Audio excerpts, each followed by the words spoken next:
What is going on, y'all? It's Baden Fuller from the Coastal Smoke Podcast, and we are finally back. We kind of took a little hiatus right there for a couple weeks. Um, I think my last video was about 14 days ago, so it's been a while, and I think we got a lot to catch up onto in this episode. But I'm not going to lie to you. It's a little hot in the podcast dome tonight, so we'll see how long we get, and I'm kind of hoping for an hour or so. But I mean, it's hot up here, and I got the fan running right here. But I mean it's about 104 degrees out in the village of Piketon right now, so it's a heat wave. And I ain't gonna lie, I was at the beach last week, and it's a little hotter this week than it was at the beach, but maybe part of that was a little of the ocean breeze right there. So I think I think it's probably about the same type of hotness in where I was last week and compared to this week. But man, when you get by the ocean, the breeze just kind of picks up a little bit, and it especially did last week. So if it felt good last week, this week it's just hot and humid, and I guess that's what we get in Ohio instead of that nice cool ocean breeze, which I really wish I was at the beach still right now. It was a good trip, and it just went by too fast, but I finally get to see you guys. Finally, we get a little talk sports, and I think on the last episode I did. I think I said we were going to talk about football. I changed my mind. We ain't done talking about baseball yet, because you know what? You know what? 8-time national champs, LSU Tigers. We got to talk about them. And if you're an LSU fan, this episode, you're going to freaking love it, because this is just hammer down LSU. Hammer down LSU. It's going to be everything about LSU in that College World Series run.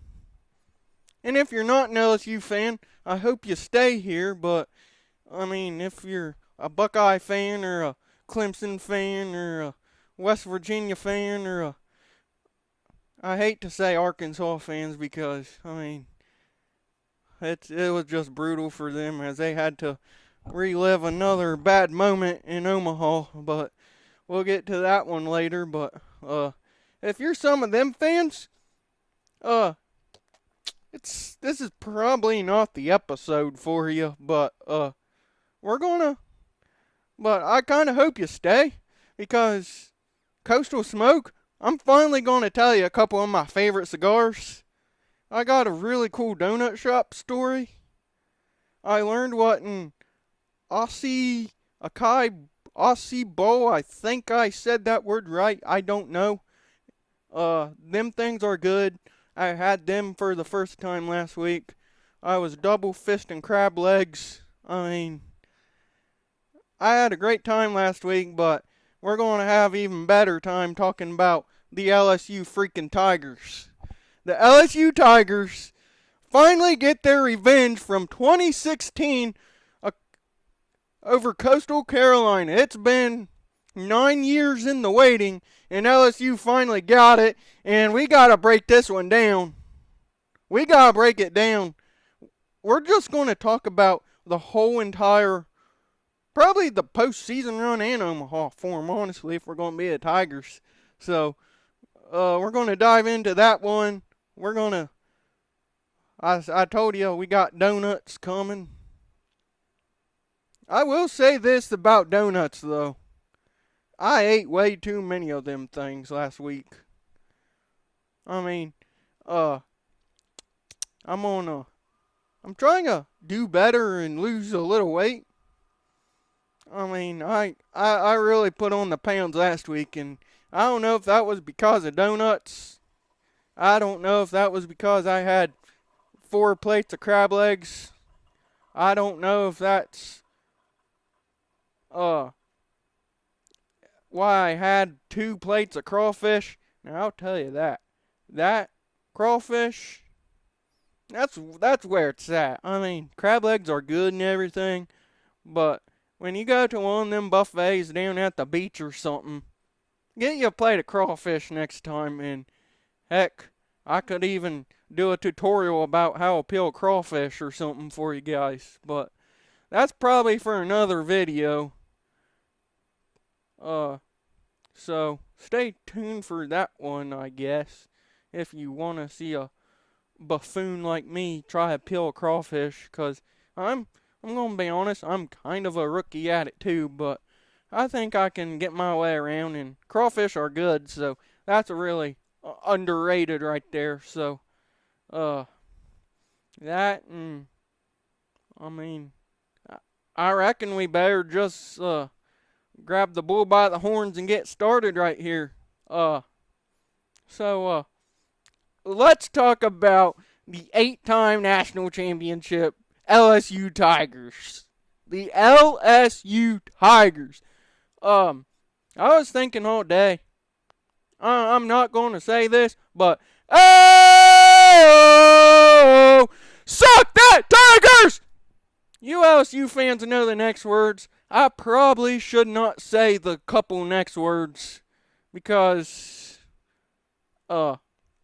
we know what them words are, but I don't really want to get a lot of hate or something right here. I don't really want to say, I'll say, there might be a couple bad words after, them couple things. I don't even know what I just said, honestly, because I'm so pumped right now. I probably just said a bad word. I don't know. I'll have to rewatch this along with you guys after the show is over, but let the band play neck. Let the band play neck. Oh, suck that, Tigers! You LSU fans, you jump right in here, boys. You jump right in here. I mean, I can sing that song all day. Hey, ho! Suck that, Tigers! Let's go! 8-time national champions! Let's go! Let's go! I mean, impressive run for the LSU Tigers. They got it done. Arkansas Little Rock, the only team I beat them, and LSU freaking went down there and shoved the rest of the World Series. They freaking shoved. I mean, that was a random Monday night. It was a Monday night. Game 7 of the Baton Rouge Regional. And, I mean, it's the third, fourth inning. I'm freaking nervous. I'm a nervous wreck. I mean, there was a Little Rock team playing nothing to lose. And, I mean, there's LSU down 4-5-1, whatever the score was. And I'm just thinking there, oh, crap. Oh, crap is what I am thinking right there. Oh, crap. I mean, crap. You're sitting there losing to Arkansas Little Rock, a team that you're better than they are. But they were on fire that weekend. And, I mean, there you go. I'm sitting there as a nervous wreck watching that game. But what happens? You bring the freshman arm. Kason Evans comes into that game. He shoves. You beat Little Rock. You move on to the next round. You sweep West Virginia. And in your 5 games in Omaha, you freaking sweep through it. You're 8-time national champions. Build the Jay Johnson statue. Build it, boys. Build the statue. You know how to build every freaking statue, man. Build the statue. Build it. I mean, you gotta build that statue. 2 national championships in 3 years. Only LSU could do that. Only the Tigers could do that. Let's go. Only the LSU Tigers could do that. 2 national championships in 3 years. You had Kate Anderson and Anthony Ianson, the 2 most dominant pitchers all freaking year. leading the country in strikeouts number 1 and number 2, I think. I mean, the LSU Tigers flat out got it done. They beat Arkansas 4 times. They beat a scrappy UCLA team. They stinking beat Coastal Carolina in the championship. I mean, we're going to get to all of it. I'm so freaking pumped right now. I'm pumped, man. I am pumped. I mean, I was debating about doing the Coastal Smoke podcast on Sunday, but I just had to let it all soak in for a little bit. And then this is the reaction. I mean, I'm excited. We're letting it soak. There's going to be a celebration tomorrow at Alec Box Stadium. I wish I could be there, but I would definitely be watching it if it's a live stream, which I'm sure it's going to be, because LSU baseball is the top program in the country. I mean, it's unbelievable. 2 years after you had Paul Skeens, you had Gavin Dugas, you had Josh Pearson was on that team. He's a repeat champion. Jared Jones was on that team. 2 years after you win a national championship, you go back and do it again, and everyone sees that LSU is the premier program in the NCAA. They are the premier program. They're where the standard's at. USC might have 12 titles, but LSU is a freaking standard. They're sitting high on the mountain, and everyone got to climb to LSU. I mean, why wouldn't you go to LSU if you're a big-time college baseball prospect?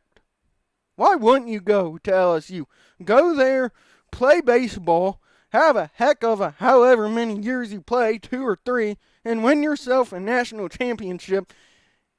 And I'll tell you one thing, once the Tigers get to the postseason, they are expected to win. Losing is unacceptable. Losing is unacceptable. You either get to Omaha and you win the thing, or if you lose, that's just unacceptable. Unacceptable to lose in the postseason. That's what us LSU baseball fans are all about, and that's how high the standard is, and that's what Jay Johnson is building. I mean, you got the legendary coach, Skip Bertman, who built the program from down up. He was there in attendance. He's seen LSU win their 8th. He wins 5 of them. Paul Maneri wins a couple in his tenure with the Tigers, and now Jay Johnson got 2 of them in 4 years. That's freaking impressive. That is impressive. I mean, Jay Johnson, he's a heck of a coach, heck of a recruiter. I mean, there's a reason why I'll say this about Jay too. From everything all the interviews, all the LSU podcasts I listen to, all the interviews I listen to him, he's a great leader. He leads that team. He has them believe. There was no doubt after LSU dropped that regional game against Little Rock, he had them all ready to go. I mean, he literally washed that thing away, and he was ready to go the night he got back to the hotel room that night. He was ready to go then, because you know what? The standard is to win a national championship. And that's what LSU did. They absolutely ran through Omaha. I mean, ran through it. Didn't lose a game after losing to Little Rock. I mean, I'm fired up right now. I'm fired up about it, and that was 2 days ago. I mean, I'm still letting it soak in like I'm a fan of the greatest college program in the history of college baseball. I mean, that is freaking awesome. I mean, I told you that. LSU wins the regional. They got pushed to the brink by Arkansas Little Rock. Then you go into the West Virginia series in the Super Regionals. I mean, it's stinking. Anthony Ianson and Cade Anderson didn't have their best stuff that weekend. But you know what? The LSU offense picked them up, got it done. And also about this LSU team, they were able to get it done in so many multiple ways throughout the season. Uh, you can score 10 runs and run rule a team 13-2 or whatever. You can win a game. You can be down through 4 or 5 innings, rally in the 6th inning, take the lead, and win 8-5. Or you can just go to the bottom of the 9th inning, down 4-3 or something, and Jared Jones or Jake Brown or Ethan Fry freaking hits a nuke and you walk off someone. This team could also win at certain points. Listen to this. They could win at any time of the day. They won 2 games at 1:17 a.m.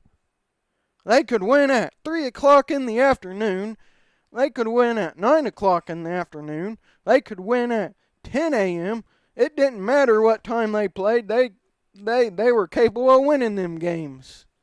Heck, they played UCLA in Omaha, got rained out after 3 innings on, that would have been Monday night, and then they ended up having to play on a Tuesday, and they won an early afternoon game that set them up to win the World Series. So this team could win. They knew how to win. They believed in each other. I mean, this team was just fun to watch. They were awesome to watch all year. I mean, you had Chris Stanfield in the outfield, Derek Curiel, freshman, in the outfield, Josh Pearson, Jake Brown, 2 reliable hitters and fielders and also in the outfield. Jared Bear Jones at first base, national champion.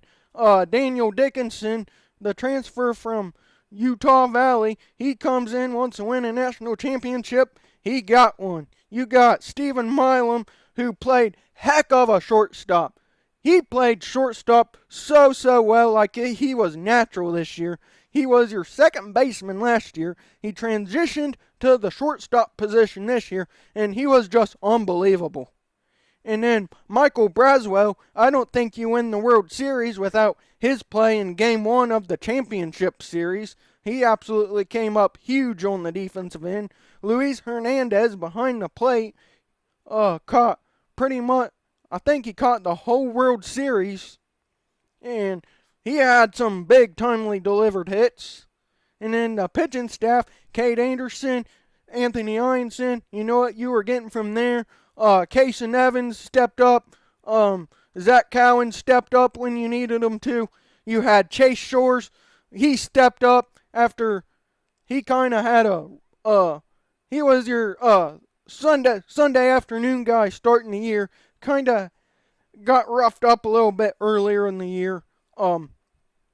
Then he kind of transitioned to the bullpen. But he stepped up in Omaha for us. He got the last 4 or 5 outs right there in Game 2 on Sunday afternoon to win the World Series. So, and then the rest of the pitching staff, just unbelievable season to watch.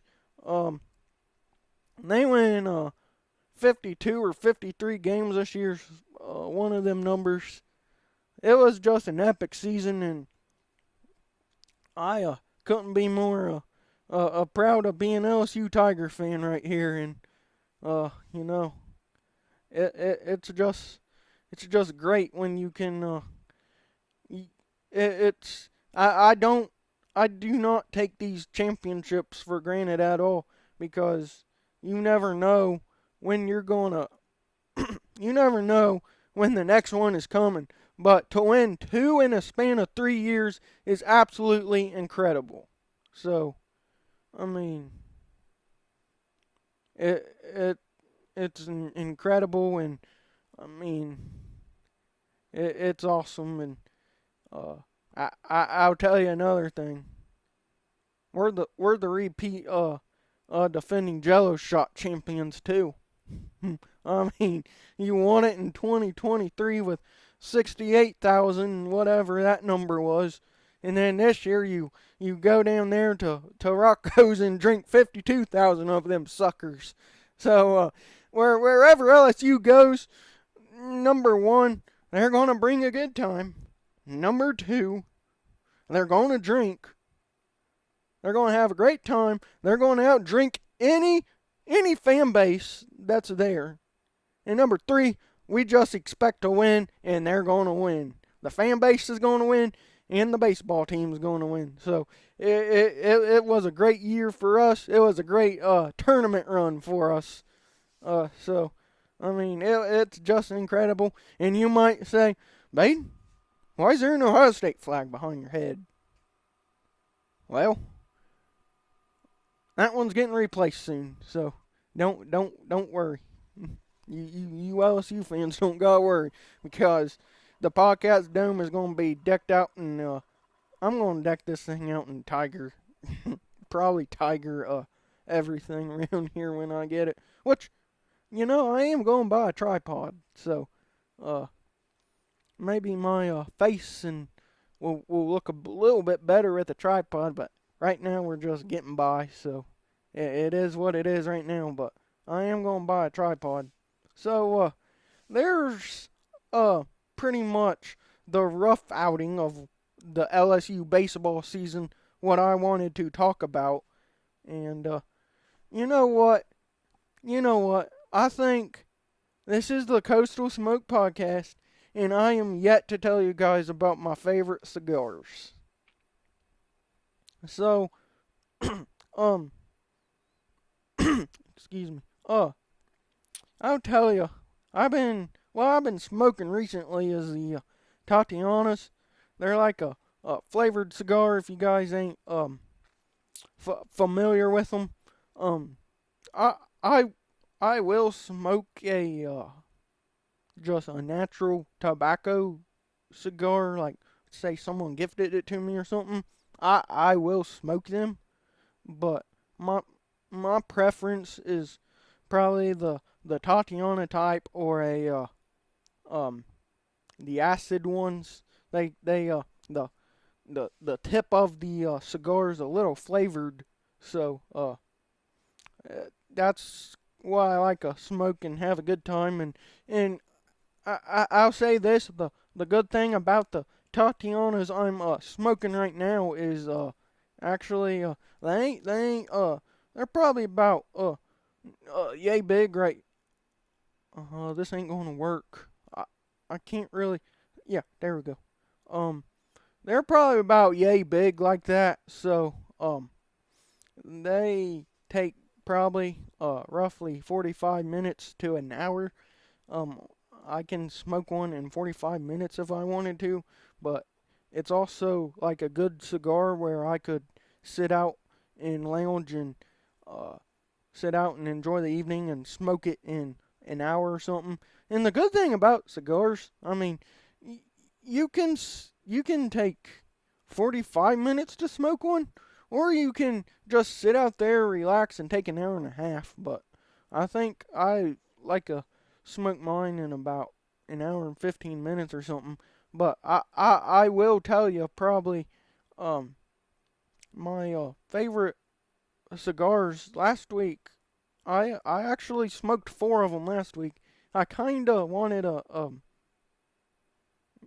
make a TikTok or a Instagram post or something that way. And maybe I thought about, these were just thoughts that never came to fruition about me just smoking a cigar and vibing, but I never really did that. I smoked one at a golf course, which that's an interesting vacation story too, because I hadn't it's not it was like the 10-ish tea time. So about halfway through that round, I was actually watching LSU baseball finish their game with UCLA. So I was on a golf course watching LSU baseball, because you know me, I don't miss an LSU game, so I wasn't going to miss it. So I'm out there hitting my golf ball and uh, watching LSU take on UCLA. And I guess I could, since I'm talking about this story, I'll just go a little more in depth. I mean, I I I don't even know what hole it was on. It had to be like 13, 14, 15, somewhere in that range. But I'll tell you, UCLA loaded the bases late in that game, and it was a 2-run lead or something like that. It's getting a little dicey, but um, just like LSU was facing pressure right there, get out of that jam, and Chase Shores got the Tigers out of that jam. I mean, when I play golf down at the beach, I think that golf course I played is they say it is the toughest golf course in the Myrtle Beach area. So, um, they say it's the toughest golf course, and I mean it was tough. It was a little wet, cart path only out there, but really nice course. But I'll tell you, you're watching LSU baseball, and I mean I'm just hoping they get out of the jam. But I mean I got 3-wood in my hand or whatever club it was. You got water to the right, woods to the left, sand traps in front. I mean, that's a pressure shot too. I mean, you're thinking about, man, LSU needs to get out of this jam. I'm a nervous wreck. And then, I mean, next thing you know, you got all this trouble on the golf course. But I ended up piping one down the fairway or whatever I did that hole, and LSU got out of the jam, so that was a good hole and a good situation for the Tigers as they came back, as they were able to hold on to that lead and win. But back to the cigars, I smoked one on the golf course. I smoked I think I smoked 2 or 3 at our beach house right there. So I think in total I smoked 4 cigars there. So not bad. I took 15 down with me just in case. I knew I probably wasn't going to smoke 15 of them, but just in case I actually took 15 of them down. And it also gives you some options if you take 15 of them down. I'm a guy that kind of likes to have options, and so I took 15 of them down. I probably wasn't going to smoke all of them, but yeah, it's kind of nice to have your options between. I smoked a honey one down there. There's one called Waking Dream. I smoked one of them. I smoked a cinnamon one down there. I I can't remember what the other one I smoked off the top of my head, but that one was a good too. It was probably like a cherry or something. Those are good, but it might have been chocolate, honestly. But let I'll tell you my favorite cigars here real quick. My one of my favorites is I got this one last year. It's a mint chocolate chip type cigar. So that's a really good cigar. I really like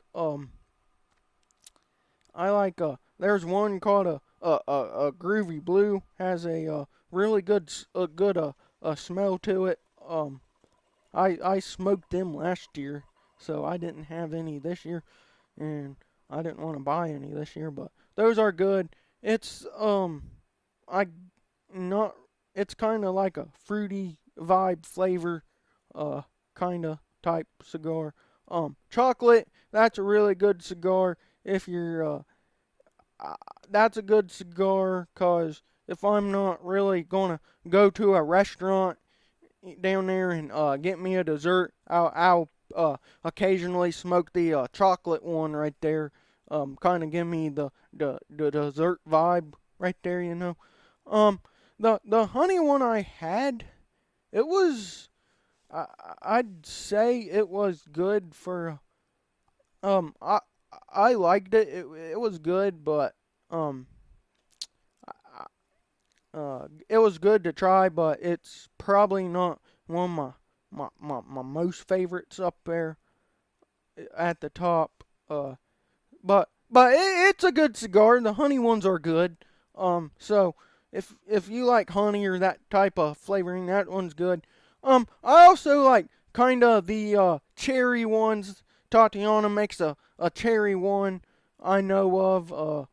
There might be like a couple other fruity flavors. Those ones are good. Um, I think there's a company out there that makes like the coffee flavored cigars. I had a couple of them before. Didn't have any this year, but them are some really good cigars. But so um going on vacation week is probably one of my most cigar smoking weeks of the year right there. And after after Sunday, I smoked another one while I was at home. So maybe I smoked. Maybe the count was 5 for the week if you include when I got home on Sunday. So I did a nice little handful of smoking cigars down there. So that's always a good time when you can just relax out there and have a couple good cigars. And uh, I'll tell you, uh, um, uh, um, I think I'm just on to beach stories right here. Honestly, I I never write a script for this thing, so I usually get off track. We're not done talking about baseball, but there are some beach stories I wanted to share. Um, but I kind of want to share this one because this is the one I've been thinking of a lot, and this is the one that really made me gain the weight. And I mean, it's nothing. It's just I think I ate too many of them. I mean, I ate way too many of these things, but I mean, them things are freaking delicious. They were stinking delicious, and I'll say this: if you're in, we vacationed down at Ocean Isle Beach, fantastic beach, great beach house that my family was able to live in for the week. We were able to ride golf carts around. I was able to go to this donut shop. So Ocean Isle Beach is a great place. So if you ever thought about vacationing somewhere down in the Carolinas and didn't want to go to Myrtle or anything, I'd highly recommend going to Ocean Isle Beach or something, as they got stuff for the kids, stuff for the adults. They had a 21 and over bar, brand new bar this year. They had a couple new things down there. It's a nice little town and a nice beach. Fantastic people down there that fantastic neighbors that you live beside all week. Fantastic, incredible employees at the shops and the restaurants you go down there. So just a really good beach. So I had to give me a shout out to the beach down there and all them wonderful people down in North Carolina. But I'll tell you, I did the math on these things, and I ate 70 of them. I ate 70 of them. I mean, um, it was close to 70 of them, which I think is about 6 dozen donuts. But I'll say this: I ate 70 donuts, but they were the mini donuts. They weren't full size big donuts. They were the mini ones. So I mean, there's nothing to be ashamed of right there, eating 70 mini donuts throughout a week. But the story I was getting to, there's a place called there down there called Sunset Slush. There's actually a Sunset Slush down in Portsmouth, not too far from Portsmouth, Ohio, not too far where I live. I think there's a trucker Sunset Slush Sunset something down there. That's I don't know how they are affiliated, but I think it's kind of the same stuff. I heard about it, never been to it. But when we go to Ocean Isle Beach, our family, all of us grandkids and all the aunts and uncles and anyone who wants to go. I mean, we'll hop in the 6-seated golf cart, the 4-seated golf cart. We'll take two carloads of people down there. We'll take all 20 of us if we want to go. But our family, we like to go to Sunset Slush. We like to slush. We like the slush. Now, if you're not familiar with Sunset Slush, it's not the Hawaiian ice. It's more of the like Italian ice. You know, it's more. I don't know how to explain the. It's more of a slush. I guess I don't. It's not the little ice chips in the. It's not the ice chipped up with the syrups on it. It's more of a like almost like a ice creamed sherbet texture type stuff. But we like to go to Sunset Slush down there is what I'm trying to say. I think I'm gonna take a quick intermission and take me a drink real quick, cause I'm getting kind of thirsty and it's kind of hot up here. So if you'll just excuse me.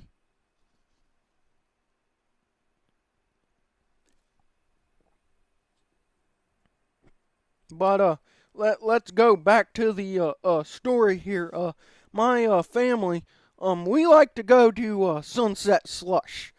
Um, uh, we're a bunch of slushers. I, I, we're a bunch of slushers. We'll take our Sunset Slush cups. They got refillable ones, and we'll just go get our pineapple flavored or your mango flavored or whatever flavor or flavors you are feeling like that week.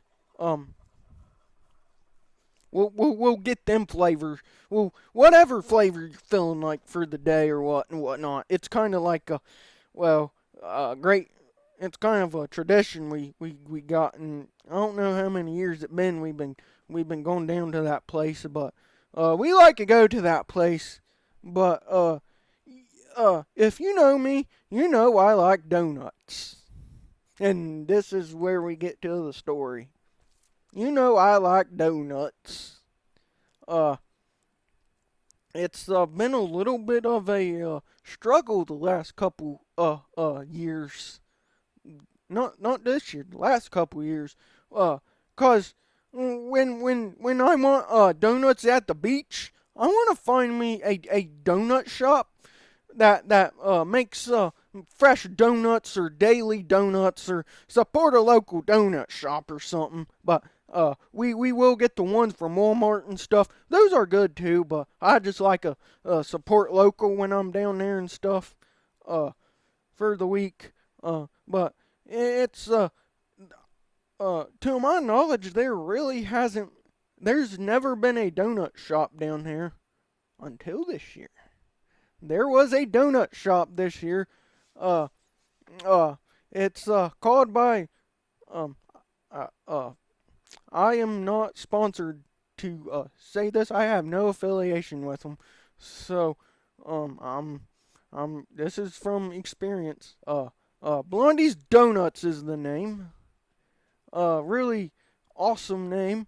But the first night I was there, I had my slush cup. I got me a little slush, and then I was like, I gotta go to this donut shop and check it out. So I walk in there.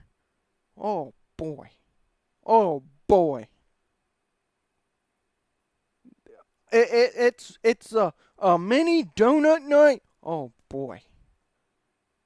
Them are fresh donuts, baby. Them are fresh made donuts. And you know what's even better? You get to pick the toppings. You want chocolate and fruity pebbles? You get chocolate and Fruity Pebbles. You want coconut and vanilla or something, you get what the heck you want, and them things are daggone good. I think I'm kind of disappointed that week ended just because I don't get to go to Blondie's Donuts anymore. And if you're in North Carolina, in the Ocean Isle Beach area, uh, you need to go check them out. So, and if you're the owner or something of Blondie's Donuts, or you work there, um, and you wanna have a guy come down there and how if you want to have a guy that loves donuts come down there and um I don't know if I I I I don't know if I know vouch ain't the right word. There's a word on the top of my head I can't think of, but if you want a guy down there to just eat donuts all day and give you guys exposure, I would be gladly to rent a beach house for the next 3 months and go down there and eat nothing but Blondie's donuts all freaking day. And I'll tell you, this place is freaking. They got it made. You go in the morning until noon or whatever time. They got the big donuts, boys. They got the big round donuts. You want some dessert in the evening? Oh boy, they're open like 5, 6, something till like 9 or 10. You want them? They make mini donuts, baby. And that's what I had. I had the mini donuts, and I mean that's like freshly made. They're freshly made donuts. You walk in there, and they're making you fresh made donuts, and I mean, boy, am I glad that place is in business. I am glad it's in business, boys, because that is my new favorite tradition now. I made my own tradition, and I made my own tradition about every year now, every night, I'm going to go to that donut shop, and I'm going to get me 12 donuts. And then I got like 18 or something the last night or something, and they were good too. I got so I had a 6 the first night because I had sunset slush with it. And then I went to 12. And then I had 12 again, and then I had to go 6 on Wednesday night because I had the seafood buffet, so I was kind of full. So I went 6 that night, and then the next night I went 12 again, and then the next night I went 12 again, and then the next night it was between 12 and 18 donuts, so I had them. Great place down there, so if you're ever down there, you gotta check them out. Incredible donut shop. And then I gotta tell you, them acai bowls or whatever, them things are incredible too. I stopped at a place down there too that served them things. I never had one before in my life, and when I go on vacation, I don't want to eat healthy. I do not want to eat healthy when I go on vacation, but one morning there was a group going down there, so I was like, I think I'll try it out. That stuff's incredible. It's like it's a pretty much a smoothie bowl, but it's like I don't even. It's like I don't know. It's not a blended smoothie. It's just like all the toppings on a smoothie you'd get or something. But it's like a I don't really know what Aussie is. It's like a sherbet. I don't even know if it's a sherbet or something. It's like I don't really. It's like a it's not a sherbet. It's kind of like whatever. I don't even know what it is, but it's not a sherbet or a yogurt. It's not yogurt. It's not like a parfait. It's it's Aussie. I'll just say it's Aussie because that's what it is. But you get your various toppings on there, and I didn't have one, but I had two of them that night, and them things were incredible too. So if you can't tell from this story, I kind of ate good in the evenings at the beach, so that was good. But now I think we gotta get back to LSU baseball here. It's been 45 minutes as I look at the timer here, so uh I think I just spent about 20 minutes talking about random about not random but stuff I did at the beach. So that's kind of where I was at last week and why I was missing in action and there was no podcast or nothing posted. So that's kind of some insight right there. But let's talk about the LSU Tigers in the College World Series. Um, so they get the they play Saturday. They played Saturday night against Arkansas. So LSU had Cade Anderson going against Zach Root that game. Um, and I think that was the first head scratcher of the weekend for me when the first game against Arkansas when LSU scores 3 runs in the third inning right there, and then Arkansas coach Dave Van Horn decides he's gonna pull his starter Zach Root right there. I mean, I was kind of scratching my head and I was like, what the heck is going on right here? Why is Arkansas pulling their Friday night starter why are they pulling their number one starter against LSU and it's only a 3-1 ball game? I mean, I don't know. I don't know why that decision was made, but the Arkansas bullpen did good right there. LSU ended up getting a win right there, so they move on to 1-0. Arkansas loses, and I'll say this. I said it on the last show. I didn't like LSU and Arkansas having to play the first round, as a fan, you kind of hope it can be the championship series and SEC don't have to knock SEC out, but it just happened that way with all the seating and everything. But nothing doing there. But then LSU had the everyone who played on Saturday had the off day on Sunday, so they had an off day on Sunday. LSU they play the night game on Monday, which that kind of I was disappointed that night because you want to win that game, but you want to see your best pitcher be able to go 6 or 7 innings right there. And LSU gave the ball to Anthony Ianson right there, and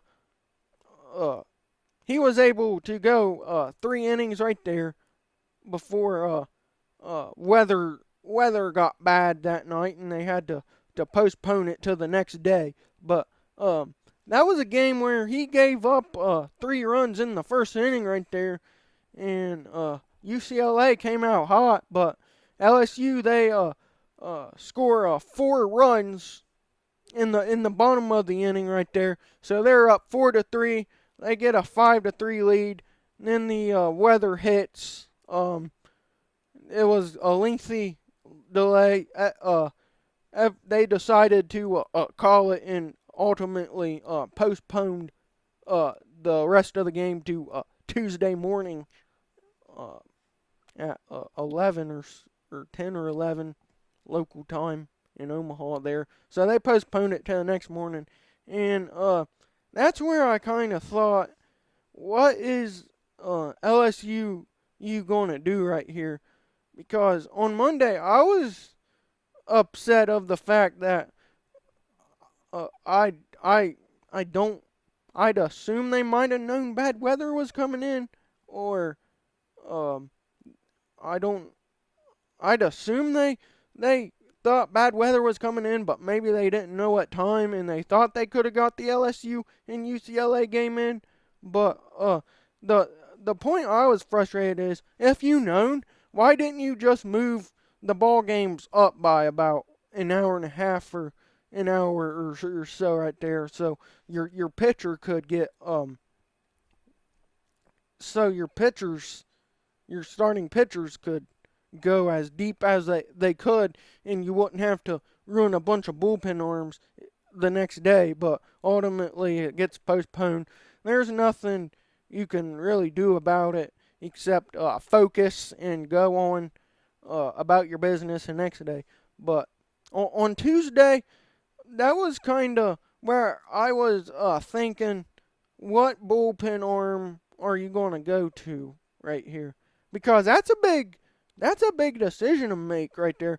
Because if you win that game, I mean, you're off until Thursday if you you win that game. But if you lose that game, you got to come and you got to play Arkansas the next night, and you're probably facing Zach Root, because he didn't throw a ton of pitches against LSU in the game, and that's what Arkansas ultimately did, was throw Zach Root against UCLA in that elimination game.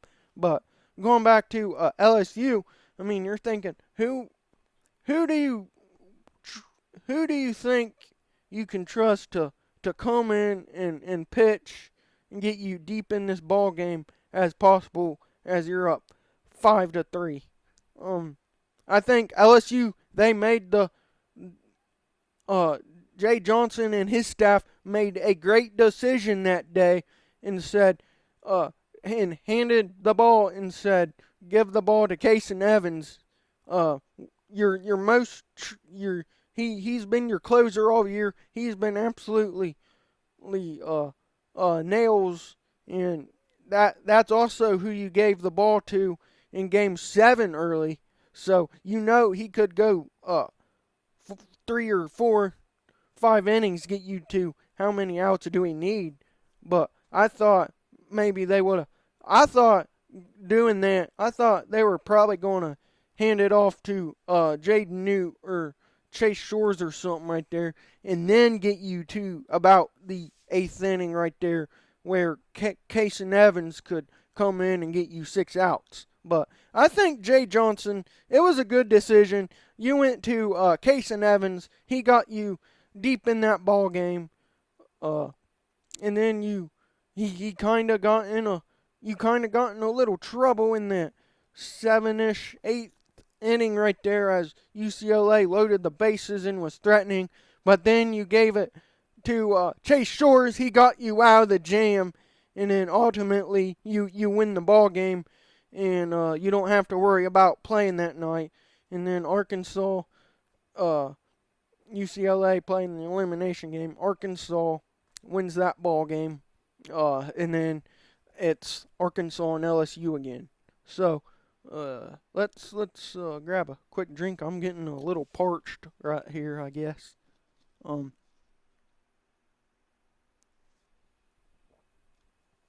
But now on this is Thursday. Yep, Thursday night. You're playing was it Wednesday or actually it might have been Wednesday night you're playing Arkansas. No, that wouldn't. It was either Wednesday or Thursday, one of them games, but LSU is playing Arkansas again, and I'm sorry, Arkansas fans. This is probably the point where you probably, whatever you're watching it on, you just want to throw your fist through your tablet, your phone, or your TV or whatever. Because, I mean, the talk about this game is Arkansas cursed? Because you go to 2018, pop up in foul territory, Arkansas don't make the play. And then what happens next is Oregon State rallies. They win the ball game and the national championship ultimately.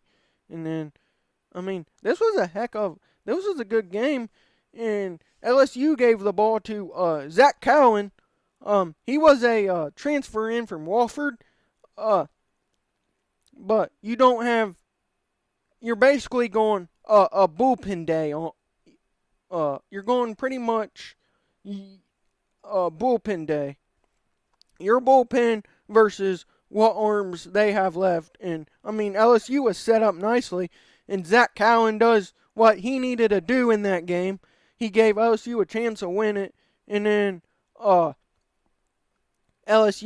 Arkansas's up one nothing or whatever.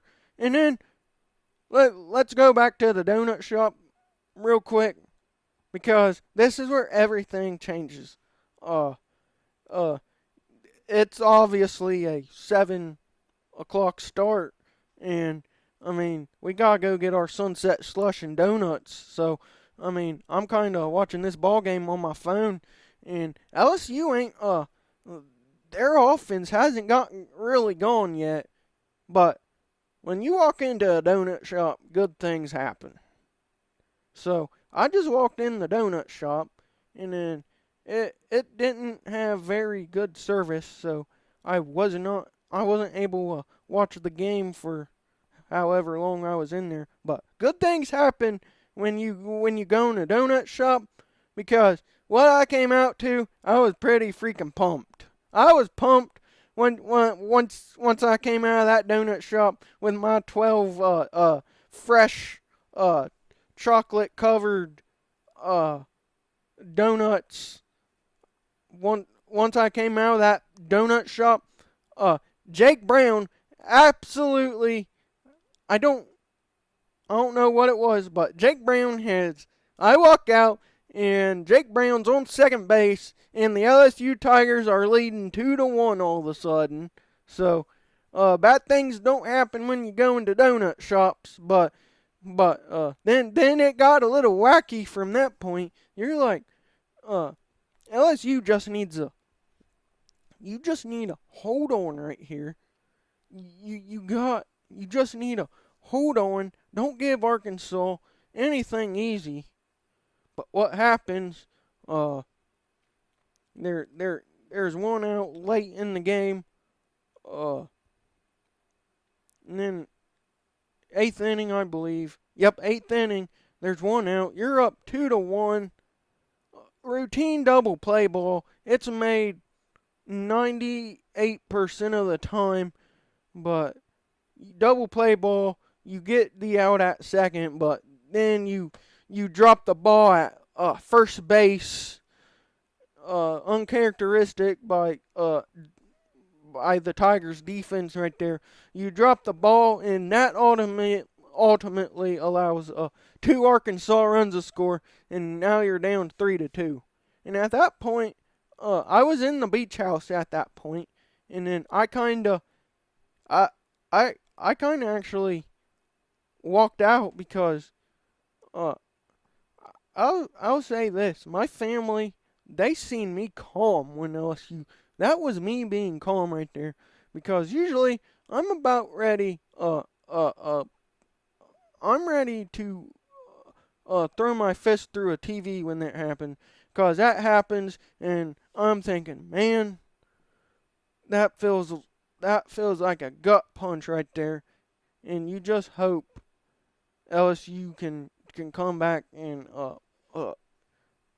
try to get the lead in the bottom of the inning and hopefully win it to the 9th, so you can watch the rest of the game stress free.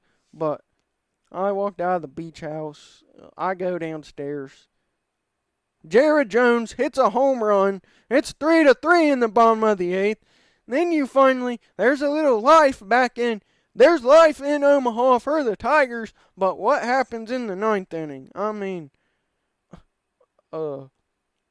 just Arkansas puts runners on. They get a huge hit, and now it's 5-3, and I'm thinking we're going to have to play a Thursday night in a winner take all to see who makes the championship series. Yeah, I mean, That's just, it felt like a punch to the gut right there. But then what happens in the ninth is, um, I don't want to say, I hate to say it's typical Arkansas fashion in Omaha, but it felt like typical Arkansas fashion in Omaha. I mean, the Tigers get a couple runs, get a couple runner. First batters strikes out, 1 out. Arkansas needs 2 outs to win the game. Then the next 2 LSU batters reach. Then you're like, I'm like, oh yeah, we got some life in us. We just need to find a way to scrounge these runs. And then what happens?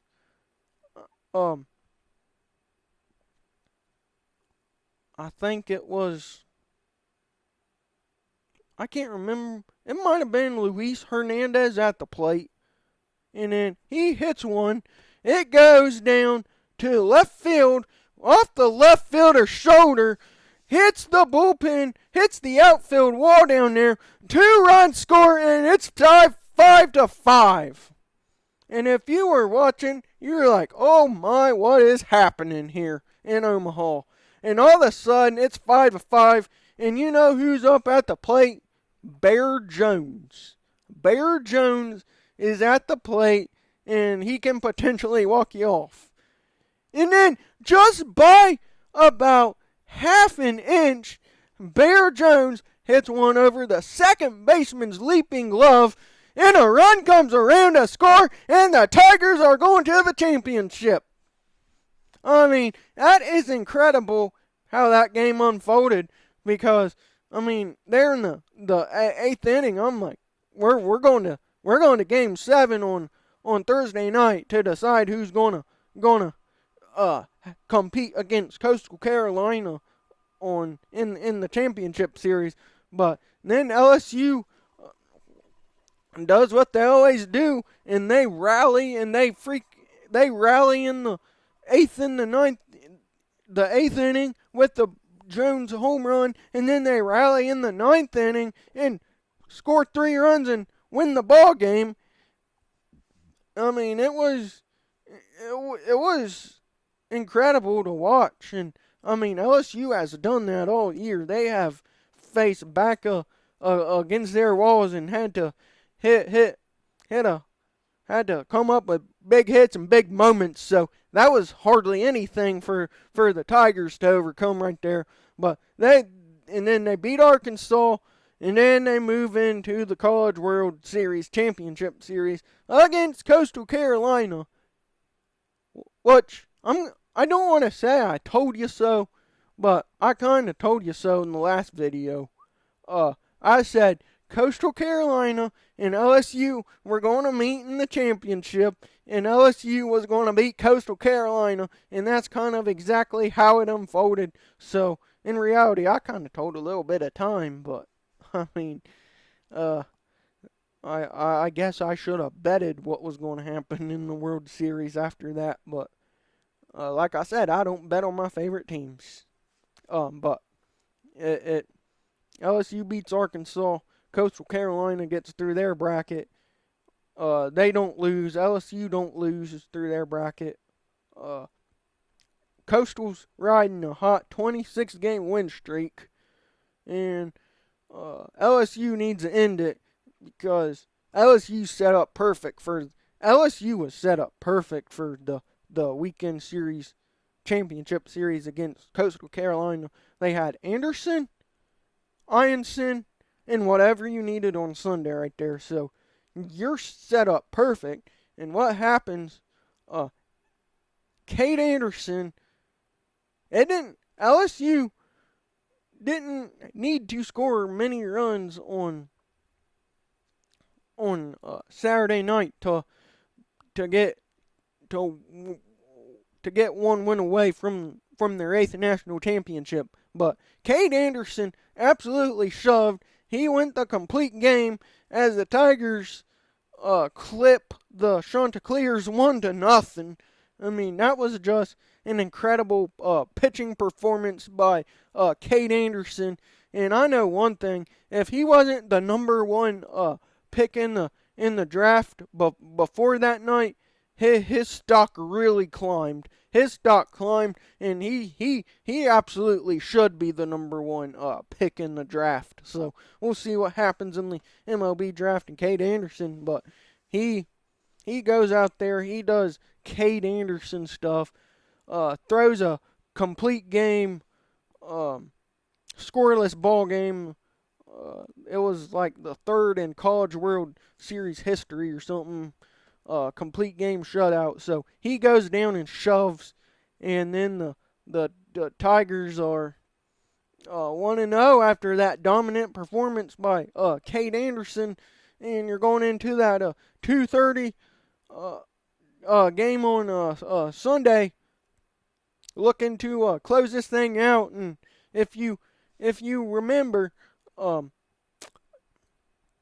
Coastal Carolina beat LSU in the Baton Rouge Super Regional in 2016 when they won the national championship. So this is in a way a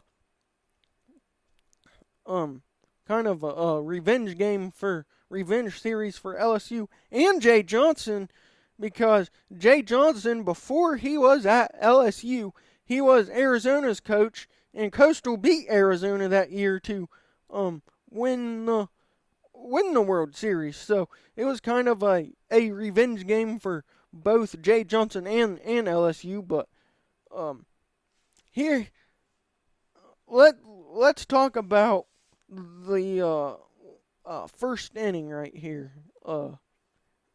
I think really controversial start to the first inning in that ball game. Coastal's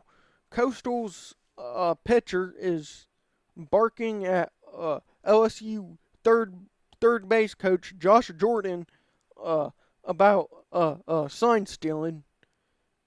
I mean, that just seems a little ridiculous in a way, is how I'll put it. I mean, it's not like LSU was banging trash cans like the Houston Astros when they won the World Series. It wasn't nothing like that. I don't think LSU was stealing signs, but Josh Jordan's, he's getting accused of sign stealing, so there's a little bad blood already. And then you go into the bottom of the first inning, and then Coastal's coach gets the heave-ho home in the first inning of the ball game. He gets tossed. The first base coach for Coastal, he gets tossed, and it's just a wild scene in Omaha right there. As initially watching it, and I tweeted something like, I said, to throw a Coastal's coach out in that situation, in that type of game, in that situation is beyond ridiculous. That is beyond. In the moment, I thought that was beyond ridiculous. But I'll tell you what I think about a couple of days after, and I'll tell you the other ridiculous thing is the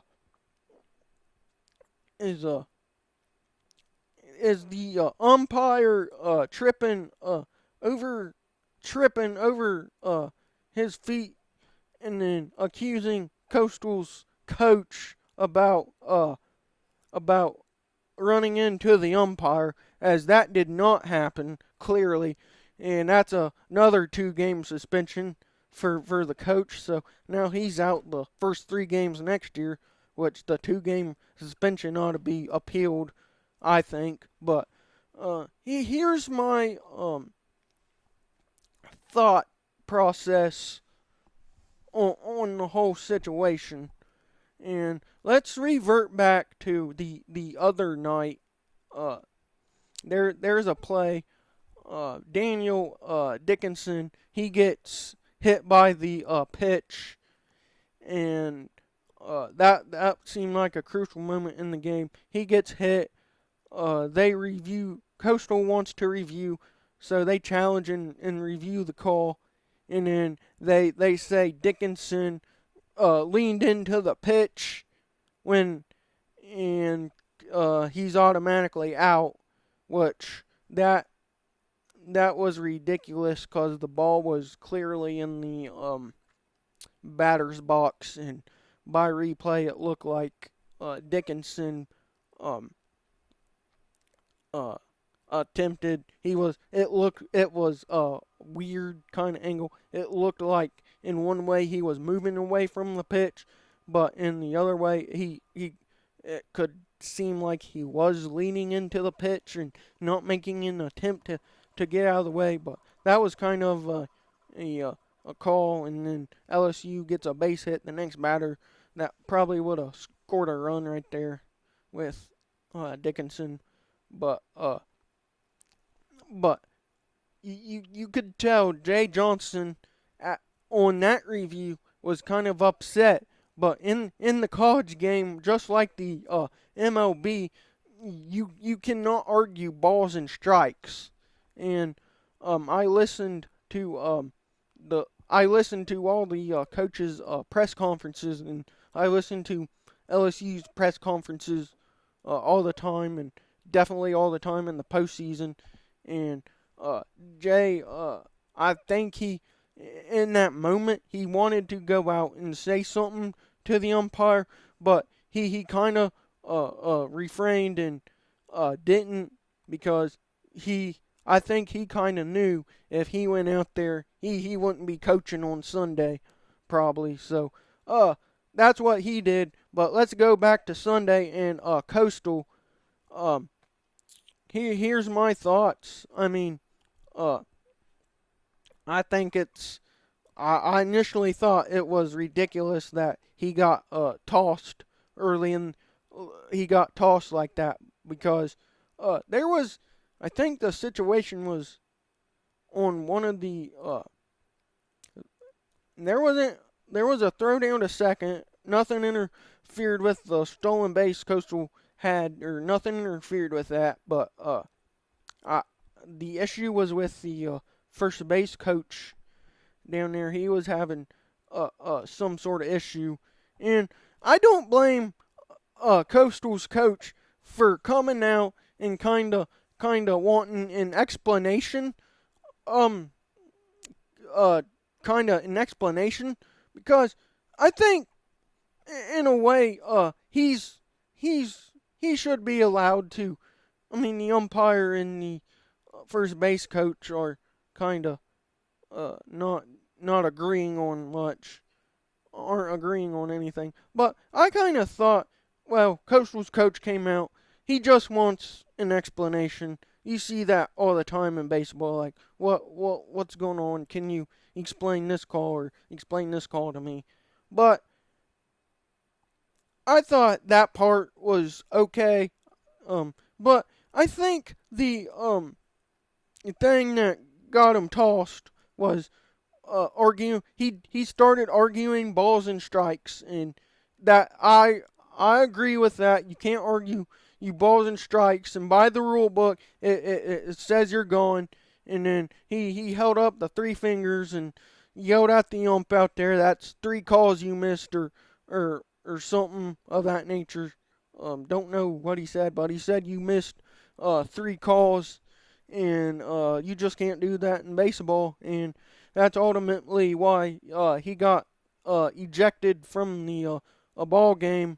And then I don't know what happened with the first base coach, but he must have said a couple magic words down there, so he got tossed, and that was a wild first inning right there, as you see the first base coach and the head coach get tossed. So Coastal was without a coach, head coach, and a first base coach the rest of the game. So you're like, how do they respond?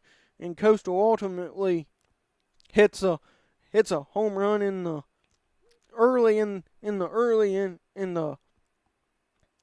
it might have been the second inning in that game, and they're up 1-0, and it's like they must not be rattled, but they must not be rattled by that. But then it's LSU just doing LSU things. They had Anthony Ianson on the mound. LSU scores 4 runs. They take the lead, and they just never kind of look back from the lead right there. And they play clean baseball the rest of the game. Anthony Ianson goes 7 innings. He was pulled or something like 7 innings right there. And Coastal did make that interesting in the later stages of the game. They did get a 2-run shot, cutting that lead to 5-3. But then huge moment. Can't be more happier for the guy is Chase Shores. He comes in. He throws heat. He gets LSU out of the 8th inning. He comes back out for the 9th. He gets ultimately he gets the ground ball double play ball that sends the LSU Tigers back to Baton Rouge with the national championship in their second one in 3 years. And I couldn't be Chase Shores has through his college career, he's been through a lot. Really, he hasn't been real healthy, and I mean he kind of. I'm happy for the dude. He came up absolutely huge for the Tigers in Omaha and down the stretch of the season for the Tigers. Had Tommy John. He was coming back off of that.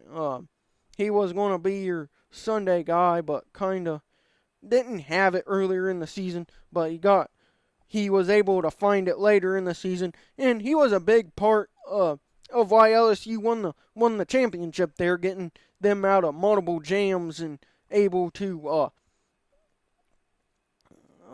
give LSU what they needed to in the situations he was thrown in. So I couldn't be more happier for Chase Shores. And then Michael Braswell at third base. He didn't really hit well.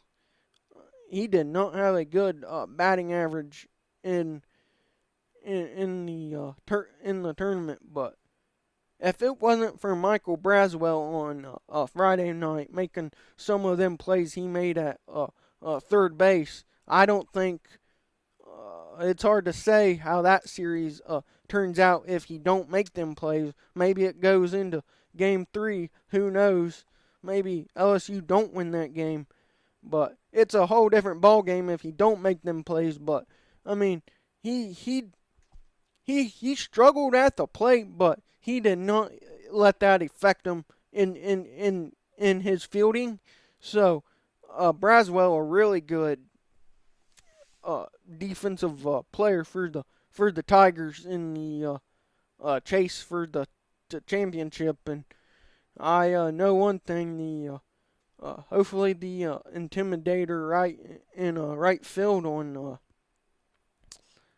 at Alec Box Stadium is getting built pretty soon, because they got another national championship to put up on that thing out there, as now they put the 2025 national championships on that thing. So LSU gets number 8, and I couldn't be more excited. And there was even a guy by the name of Paul Skeens. He made a nice appearance in Omaha for the UCLA game on Monday night. I want to say I don't know if he came back Tuesday, but I want to say he probably was there. I do not know for sure, but he was there in Omaha supporting the Tigers, and I'm sure a lot of other Tiger players were, and there were probably some big recruits watching the Tigers on that stage, and I'm sure Jay Johnson's on the phone and everything right now, getting transfer portal players and getting high school guys trying to commit to play for the Tigers and see what they can do next year. So it's a great day. It's always a great day to be a Tiger fan, and I mean now it's kind of bittersweet. It's sad it was over because for the since uh, the middle part of February, it's been LSU baseball on Tuesdays. Watch them Friday, Saturday, and Sunday, and then you get into SEC play. That's always fun to watch once you get to April and May, and then June comes, and then you got the NCAA tournament, and you got Omaha, and it's been a really fun year of baseball. Uh, like I said, I don't miss when the Tigers play baseball, and incredible season for them. I can't wait to see what they can do next year. And I mean, LSU's one of them schools that they're a winning program and everything. You got baseball 2 of the last 3 years. Gymnastics picked one up last year. Women's basketball got one. You throw track in there. You can throw women's golf was up there. Football, they're going to be up there this year. I have full faith in Brian Kelly this year that he's going to get the Tigers to the playoffs, and if the Tigers can get to the playoffs, they're gonna have a chance. And uh, that's the next thing. I can't wait to talk about college football here coming up soon, because I think Garrett Nussmeier to preview some of the football stuff. I think for the Tigers, I think Garrett Nussmeier is going to be one of the best quarterbacks in the country. So I'm excited to see what the LSU football team can do.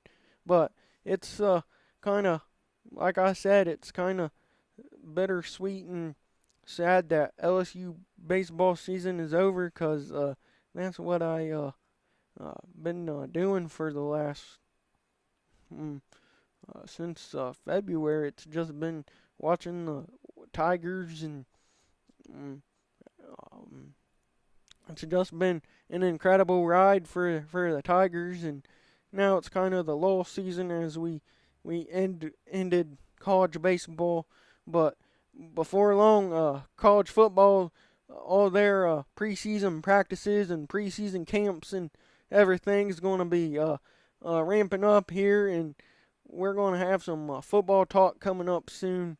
Uh, I can't wait to talk. I can't wait to break down the top 25. How I probably rank them, or how I think they should be ranked. Can't wait to talk about the top 25. Can't wait to talk about some key players for some teams. Can't wait to. I been debating a thing I was going to do. I think I want to do a episode with hot takes to give you some of my hot takes and just kind of run down through them. So, it's it's going to be great. We're going to have a great summer. Uh, Wherever you're watching, I really appreciate you guys. I appreciate you guys tuning in all the time. Appreciate all the support. Go support your local donut shops. Go on vacation. Find yourself a Aussie Bowl. Support them. Let's just have a good time. We're gonna have a good summer. I hope to see you guys. Hope to have something posted every Tuesday. Hopefully this beautiful face will be on social media more, and we're just gonna have a good time vibing, talking about cigars, talking about college sports, heck, any sport really. I think I might even do an episode about the Reds here coming up. Who knows? Well, we'll see what happens. This is the Coastal Smoke Podcast. I'm your host, Bane Fuller. And for now, so long and go Tigers.